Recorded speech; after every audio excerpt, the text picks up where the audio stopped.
नमस्कार दोस्तों, आप सबका एक नई वीडियो में हार्दिक स्वागत है। आज की वीडियो में देखेंगे प्रैक्टिस सेट नंबर 9। ठीक है, तो सेट ये 9 है। इसमें भी टॉप 40% महत्वपूर्ण देखने को मिलेंगे।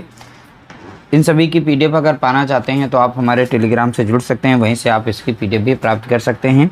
आपके सिलेबस के अकॉर्डिंग इसमें टॉप 40 की जो श्रृंखला है चला रहे हैं, तो उसकी प्लेलिस्ट बनी हुई है। अगर उनको नहीं देखा है तो देख लीजिएगा। 1 से लेकर अभी तक 8 सेट अपलोड किए जा चुके हैं। बाकी इसमें भी 40% देखने को मिलेंगे। सभी प्रश्न मॉक टेस्ट के रूप में होते हैं। तो चलिए वीडियो को स्टार्ट करते हैं और देखते हैं कितने प्रश्न आपके सही होते हैं। प्रश्नों की संख्या आप यानी कितने आपके प्रश्न सही होते हैं। जितने भी सही हों उनको कमेंट करके ज़रूर बताएं। पहला प्रश्न लिया गया, समाज की आधारभूत इकाई किसे माना जाता है। तो आपको बताना है समाज की आधारभूत इकाई किसे माना जाता है। आपके सिलेबस में परिवार भी टॉपिक शामिल है, तो परिवार से संबंधित यहाँ पर प्रश्न शामिल किए गए हैं। तो समाज की यहाँ पर बताना है आधारभूत इकाई। 4 ऑप्शन दिए गए, इसमें से राइट आंसर बताएंगे। देखिए, इसका राइट आंसर हो जाता है परिवार। तो समाज की आधारभूत इकाई क्या है, तो आप बताएंगे परिवार होता है। अगला प्रश्न देखेंगे, प्रश्न संख्या है 2। दूध की शुद्धता मापने के लिए किस यंत्र का प्रयोग किया जाता है। तो आपको बताना है दूध की शुद्धता मापने के लिए किस यंत्र का प्रयोग किया जाता है। तो 2 का राइट आंसर यहाँ पर बताएंगे। देखिए, 2 का राइट आंसर हो जाएगा ऑप्शन बी हो जाएगा, लैक्टोमीटर। ठीक है, याद रखिएगा, लैक्टोमीटर से हम दूध की शुद्धता को मापते हैं। दूध में कौन सा यानी दही में कौन सा बैक्टीरिया पाया जाता है, तो आप बताएंगे लैक्टोबैसिलस बैक्टीरिया पाया जाता है, जो कि दूध को दही में कन्वर्ट करने का काम करता है। ठीक है, ये भी याद रखना है। अगला प्रश्न देखेंगे, प्रश्न संख्या है 3। रात में जागने वाले जानवर हर चीज़ को किस रंग में देखते हैं। ये एनसीईआरटी का प्रश्न लिया गया है। ठीक है, बहुत ही अच्छा प्रश्न। रात में जागने वाले जानवर हर चीज़ को किस रंग में देखते हैं उनको, यानी जो रात्रिचर जानवर जो होते हैं उनको रात में कैसा दिखाई पड़ता है, रंगीन दिखाई पड़ता है या इनमें से कोई अन्य ऑप्शन सही है। 4 ऑप्शन दिए गए, इसमें से राइट आंसर बताएंगे। तो 3 का राइट आंसर हो जाएगा ऑप्शन सी हो जाएगा, काले और सफ़ेद रंग के दिखाई पड़ते हैं। ठीक है, तो रात में जागने वाले जानवर हर चीज़ को किस रंग में देखते हैं, तो आप बताएंगे काले और सफ़ेद रंग में देखते हैं, यानी ब्लैक एंड वाइट में सबको दिखाई पड़ता है। अगला प्रश्न देखेंगे, प्रश्न संख्या है 4। लकड़ी पर नक्काशी करने वाले व्यक्ति को क्या कहा जाता है। तो लकड़ी पर नक्काशी करने वाले व्यक्ति को क्या कहा जाता है। 4 ऑप्शन दिए गए, इसमें से राइट आंसर बताएंगे। तो देखिए, 4 का राइट आंसर हो जाएगा ऑप्शन ए, उन्हें हम बढ़ई कहते हैं, या दूसरा शब्द आ सकता है सुतार कहा जाता है। ठीक है, बढ़ई होगा ऑप्शन में या फिर सुतार दिया जाएगा। अगला प्रश्न देखेंगे, प्रश्न संख्या है 5। खिचड़ी मेला उत्तर प्रदेश के किस जिले में मनाया जाता है। तो आपको बताना है खिचड़ी मेला उत्तर प्रदेश के किस जिले में लगता है या मनाया जाता है। तो 5 का राइट आंसर बताएंगे। देखिए, 5 का राइट आंसर यहाँ पर हो जाएगा ऑप्शन डी, गोरखपुर में। खिचड़ी मेला कहाँ लगता है, तो आप बताएंगे गोरखपुर में। अगला प्रश्न देखेंगे, प्रश्न संख्या है 6। जल का घनत्व किस तापमान पर सबसे अधिक होता है। ये कई बार प्रश्न पूछा जा चुका है। तो जल का घनत्व किस तापमान पर सबसे अधिक होता है। तो 6 का यहाँ पे राइट आंसर बताएंगे। देखिए, 6 का राइट आंसर हो जाएगा ऑप्शन बी हो जाएगा, 4 डिग्री सेल्सियस पर जल का घनत्व जो है सबसे अधिक हो जाता है। अगला प्रश्न देखेंगे, प्रश्न संख्या है 7। भारत में मेट्रो मैन के नाम से किसे जाना जाता है। तो आपको बताना है भारत में मेट्रो मैन के नाम से किसे जाना जाता है। 4 ऑप्शन दिए गए, इसमें से राइट आंसर आपको बताना है। 7 का यहाँ पे राइट आंसर हो जाएगा ऑप्शन बी हो जाएगा। ठीक है, श्रीधरन को मेट्रो मैन के नाम से जाना जाता है। डॉक्टर एपीजे अब्दुल कलाम को मिसाइल मैन के नाम से जाना जाता है, याद रखिएगा। अगला प्रश्न देखेंगे, प्रश्न संख्या 8। भारत की सबसे प्राचीन पर्वत श्रृंखला कौन सी है। तो आपको बताना है भारत की सबसे प्राचीन पर्वत श्रृंखला कौन सी है। 8 का यहाँ पे राइट आंसर हो जाएगा ऑप्शन डी, अरावली। ठीक है, तो अरावली याद रखिएगा, भारत के सबसे प्राचीन पर्वत श्रृंखला है और इसकी गुरु शिखर सबसे ऊंची पर्वत चोटी है? कौन सी? गुरु शिखर। अगला प्रश्न देखेंगे, प्रश्न संख्या है यहाँ पर 9। विश्व का सबसे बड़ा महाद्वीप कौन सा है? तो विश्व का सबसे बड़ा कॉन्टिनेंट बताना है, यानी महाद्वीप। तो यहाँ पर 4 ऑप्शन दिए, इसमें से राइट आंसर बताएंगे। 9 का राइट आंसर हो जाएगा ऑप्शन ए, एशिया। तो विश्व का सबसे बड़ा महाद्वीप कौन सा है? तो आप बताएंगे एशिया है। दूसरे नंबर पर अफ्रीका आता है, ठीक है, याद रखिएगा, दूसरे नंबर पे अफ्रीका आता है। अगला प्रश्न देखेंगे, प्रश्न संख्या है यहाँ पर 10। उत्तर प्रदेश का कौन सा जिला चूड़ियों और कांच उद्योग के लिए प्रसिद्ध है? तो आपको बताना है उत्तर प्रदेश का कौन सा जिला चूड़ियों और कांच उद्योग के लिए प्रसिद्ध है। तो 4 ऑप्शन दिए गए, इसमें से राइट आंसर बताना है। तो 10 का यहाँ पे राइट आंसर देखेंगे, ऑप्शन सी हो जाएगा, फिरोजाबाद। तो फिरोजाबाद जो है चूड़ियों के लिए प्रसिद्ध है। अगला प्रश्न देखेंगे, प्रश्न संख्या है 11। चंद्रप्रभा वन्य जीव अभयारण्य उत्तर प्रदेश के किस जिले में स्थित है? तो आपको बताना है चंद्रप्रभा वन्य जीव अभयारण्य उत्तर प्रदेश के किस जिले में स्थित है? तो 11 का राइट आंसर आप बताएंगे। 11 का राइट आंसर हो जाएगा ऑप्शन बी हो जाएगा, चंदौली में। तो चंद्रप्रभा वन्य जीव कहाँ है? तो आप बताएंगे चंदौली जिले में है। अगला प्रश्न देखेंगे, प्रश्न संख्या है 12। भारतीय संविधान की प्रारूप समिति के अध्यक्ष कौन थे? तो आपको बताना है भारतीय संविधान की प्रारूप समिति के अध्यक्ष कौन थे? तो 12 का राइट आंसर हो जाएगा ऑप्शन बी हो जाएगा, doctor Bhimrao Ambedkar. Right answer क्या हो जाएगा? डॉक्टर BR अंबेडकर यहाँ पर दिया गया है। अगला प्रश्न देखेंगे, प्रश्न संख्या है 13। हमारे देश में न्यायपालिका का सर्वोच्च शिखर कौन सा है? तो आपको बताना है हमारे देश में न्यायपालिका का सर्वोच्च शिखर कौन सा है? 13 का राइट आंसर आपको बताना है। देखिए 13 का राइट आंसर हो जाएगा ऑप्शन ए, उच्चतम न्यायालय, जिसे हम सुप्रीम कोर्ट कहते हैं। अगला प्रश्न देखेंगे, प्रश्न संख्या है 14। जन गण मन को राष्ट्रगान के रूप में कब स्वीकार किया गया? तो कब स्वीकार किया गया, ये डेट इम्पॉर्टेंट बन जाती है, तो आपको यहाँ पर वो डेट बतानी है। तो 14 का राइट आंसर देखें तो ऑप्शन बी हो जाएगा, 24 जनवरी 1950। राइट आंसर क्या होगा? 24 जनवरी 1950। अगला प्रश्न देखेंगे, नगर पालिका के सदस्य का कार्यकाल कितने वर्ष का होता है? तो आपको बताना है नगर पालिका के सदस्य का कार्यकाल कितने वर्ष का होता है? तो 15 का राइट आंसर अगर देखें तो ऑप्शन डी हो जाएगा, 5 वर्ष का कार्यकाल होता है। अगला प्रश्न देखेंगे, प्रश्न संख्या है यहाँ पर 16। खाद्य जाल, जिसे हम फूड वेब कहते हैं, ध्यान रखिएगा, फूड वेब से संबंधित प्रश्न पूछा गया है। तो खाद्य जाल में ऊर्जा का स्थानांतरण कैसा होता है? तो आपको बताना है खाद्य जाल में ऊर्जा का स्थानांतरण कैसा होता है। 16 का राइट आंसर देखेंगे ऑप्शन ए, बहुदिशीय, अरे बहुदिशीय जिसे कहते हैं, ठीक है, बहुदिशीय होता है, यानी अलग अलग खाद्य जाल है ना, इसमें बहुत सारी फूड चेन बनती हैं। अगला प्रश्न देखेंगे, इकोसिस्टम में अपघटक का कार्य क्या है? यह भी प्रश्न कई बार पूछा जा चुका है। तो इकोसिस्टम में अपघटक का कार्य क्या है? तो अपघटक का कार्य हमें बताना है। तो 4 ऑप्शन दिए गए, इसमें से राइट आंसर सिलेक्ट करेंगे। तो 17 का राइट आंसर देखेंगे ऑप्शन बी हो जाएगा, कार्बनिक पदार्थों को अकार्बनिक पदार्थों में बदलना, यानी कि तोड़ना। तो देखिए डिकम्पोजर जो होते हैं ये कार्बनिक पदार्थ को अकार्बनिक पदार्थ में तोड़ते हैं, यानी बदलते हैं। अगला प्रश्न देखेंगे, प्रश्न संख्या है 18। समुद्री जल में सबसे अधिक मात्रा में पाया जाने वाला लवण कौन सा है? तो समुद्री जल में सबसे अधिक मात्रा में पाया जाने वाला साल्ट यहाँ पे बताना है, साल्ट यानी कि लवण कौन सा है। तो 18 का राइट आंसर अगर देखें, इसका राइट आंसर हो जाएगा ऑप्शन सी हो जाएगा, यानी सोडियम क्लोराइड, जो कि कॉमन साल्ट है, जो कि घरों में हमारे यूज होता है, ठीक है, सोडियम क्लोराइड। अगला प्रश्न देखेंगे, प्रश्न संख्या है 19। ब्लैक फुट नामक बीमारी किस तत्व की अधिकता से होती है? यह भी प्रश्न कई बार रिपीट हुआ। तो ब्लैक फुट नामक बीमारी किस तत्व की अधिकता से होती है? तो 19 का राइट आंसर आप बताएंगे। 19 का राइट आंसर हो जाएगा ऑप्शन बी, आर्सेनिक।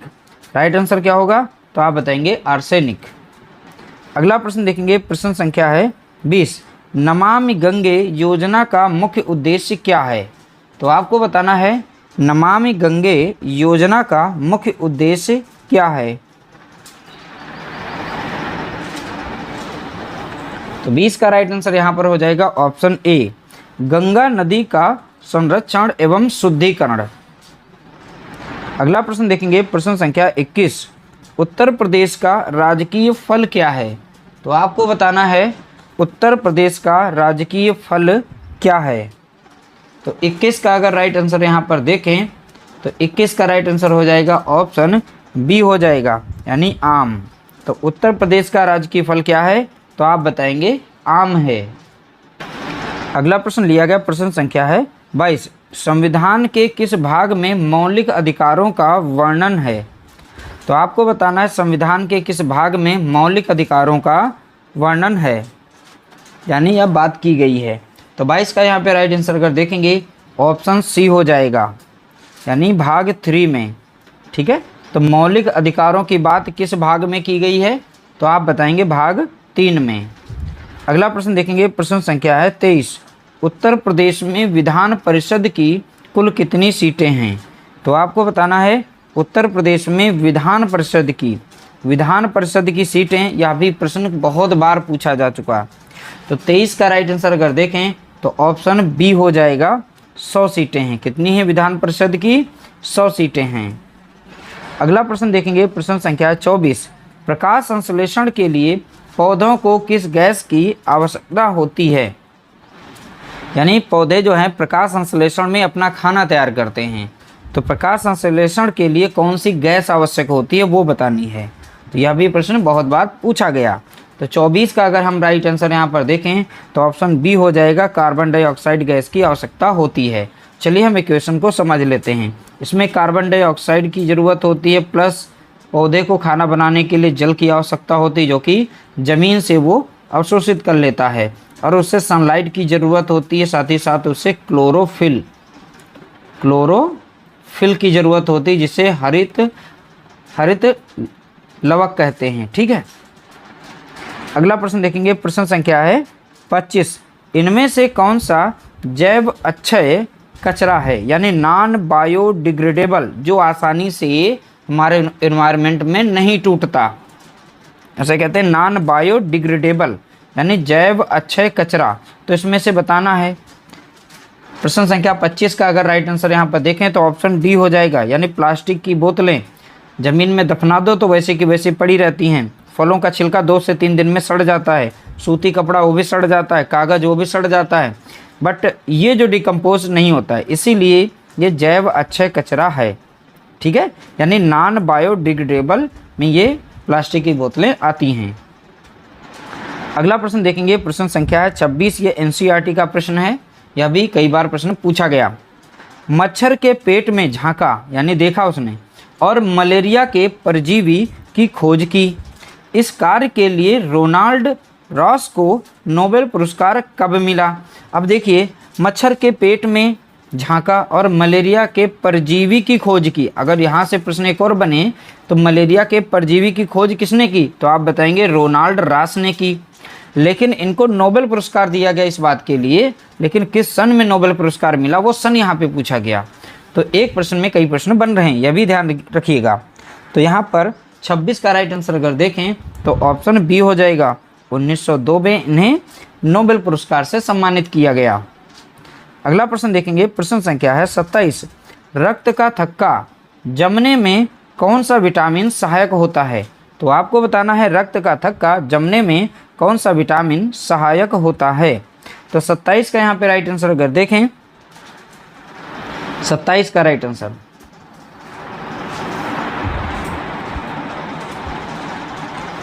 इसका राइट आंसर है विटामिन के। ठीक है, रक्त का थक्का किसकी वजह से नहीं जमता है? तो आप बताएंगे विटामिन के की कमी अगर हमारे शरीर में हो जाती है तो ब्लड कंटिन्यू बहता रहता है, जिसे कहते हैं रक्त का थक्का ना जमना।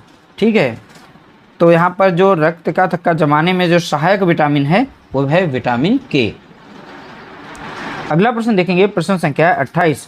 बर्फ से बने घर जिन्हें हम इग्लू कहते हैं में रहने वाली जनजाति को क्या कहते हैं? जो बर्फ के बने घर होते हैं उन्हें हम किस नाम से जानते हैं? यह भी प्रश्न पूछा जा सकता है। तो इग्लू के नाम से जाना जाता है। में कौन सी जनजाति निवास करती है यानी कि रहती है, ये बताना है। तो 28 का यहाँ पे राइट आंसर अगर देखें तो इसका राइट आंसर हो जाएगा ऑप्शन बी, एस्किमो। तो एस्किमो लोग जो हैं बर्फ यानी इग्लू में रहते हैं। ठीक है, अगला प्रश्न देखेंगे, प्रश्न संख्या है 29। देखिए, नेफेंथिस ये भैया या घटपर्णी पौधा भारत के किस राज्य में पाया जाता है? अब देखिए, ये जो पौधा है घटपर्णी, इसका शुद्ध नाम हिंदी में है क्या? घटपर्णी।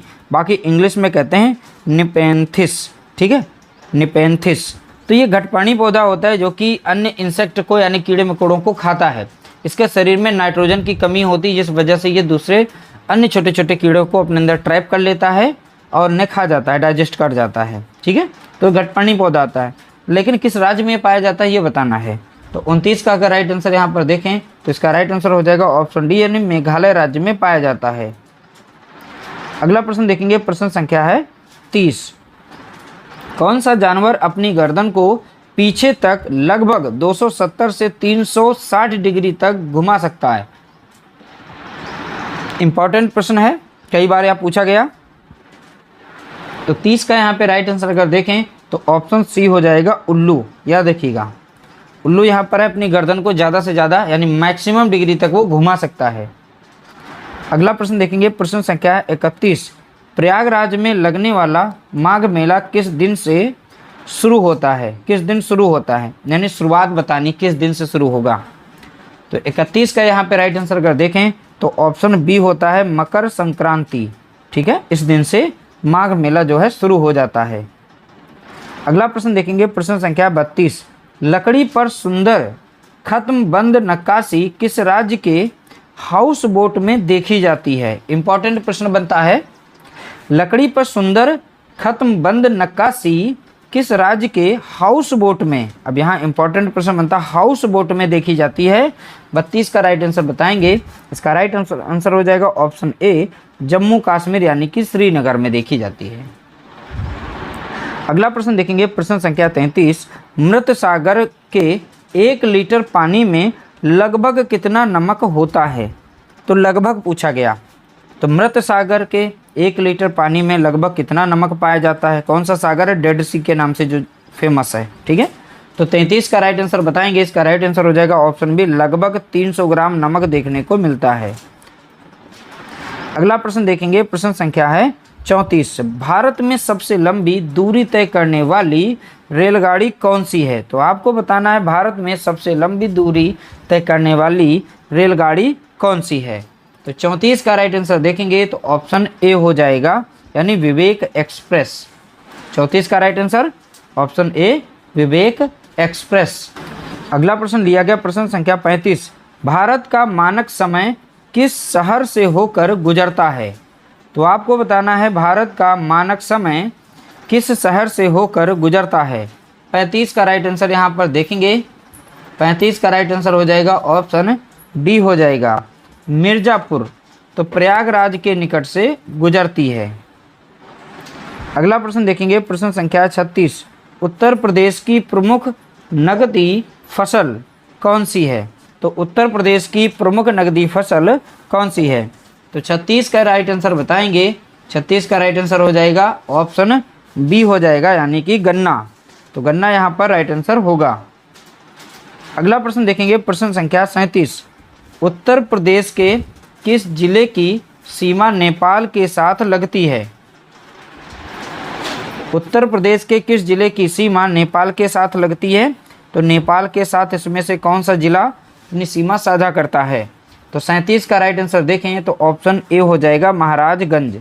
ठीक है, तो याद रखिएगा महाराजगंज यहाँ पर इंपॉर्टेंट होगा। अगला प्रश्न देखेंगे, प्रश्न संख्या 38। भारतीय संविधान में मौलिक कर्तव्यों को किस अनुच्छेद में रखा गया है? तो मौलिक कर्तव्यों को किस अनुच्छेद में रखा गया है? 38 का राइट आंसर देखेंगे। इसका राइट आंसर है ऑप्शन बी, अनुच्छेद 51A में रखा गया है। ठीक, राइट आंसर क्या हो जाएगा, अनुच्छेद 51A। अगला प्रश्न देखेंगे 39 का, किसी जिले के न्यायाधीश की नियुक्ति कौन करता है। किसी भी जिले का न्यायाधीश हो यानी डिस्ट्रिक्ट जज, इनको यहाँ पर नियुक्ति कौन करता है, कि नियुक्ति कौन करेगा। 39 का राइट आंसर देखेंगे, इसका राइट आंसर हो जाएगा ऑप्शन सी, राज्यपाल। राइट आंसर क्या होगा, तो आप बताएंगे ऑप्शन सी, राज्यपाल। अगला प्रश्न देखेंगे, प्रश्न संख्या है 40, लोकसभा की कार्यवाही चलाने के लिए कुल सदस्यों का कितना भाग होना अनिवार्य है। इंपॉर्टेंट प्रश्न ये कई बार अलग अलग एग्जामों में पूछा गया और आपके सिलेबस में भी शामिल है, तो याद रखिएगा कितना भाग होना अनिवार्य है ये बताना है। इंपॉर्टेंट प्रश्न है, जो भी प्रश्न होते हैं 1 से 2 बार जरूर पढ़ें ताकि वो अच्छे से तैयार हो सकें। ठीक है, 40 का राइट आंसर अगर देखें तो ऑप्शन बी हो जाएगा, 1/10 का होना अनिवार्य है। ठीक है, तो इस तरह से टॉप 40 प्रश्नों को हमने यहाँ पर देखा। टॉप 40 में कितने प्रश्न आपके सही हुए आप कमेंट कर सकते हैं। किसी भी प्रश्न में अगर डाउट है तो आप कमेंट कर सकते हैं, रिप्लाई जरूर दिया जाएगा। मिलते हैं एक नई वीडियो के साथ, तब तक के लिए नमस्कार, जय हिंद, जय भारत।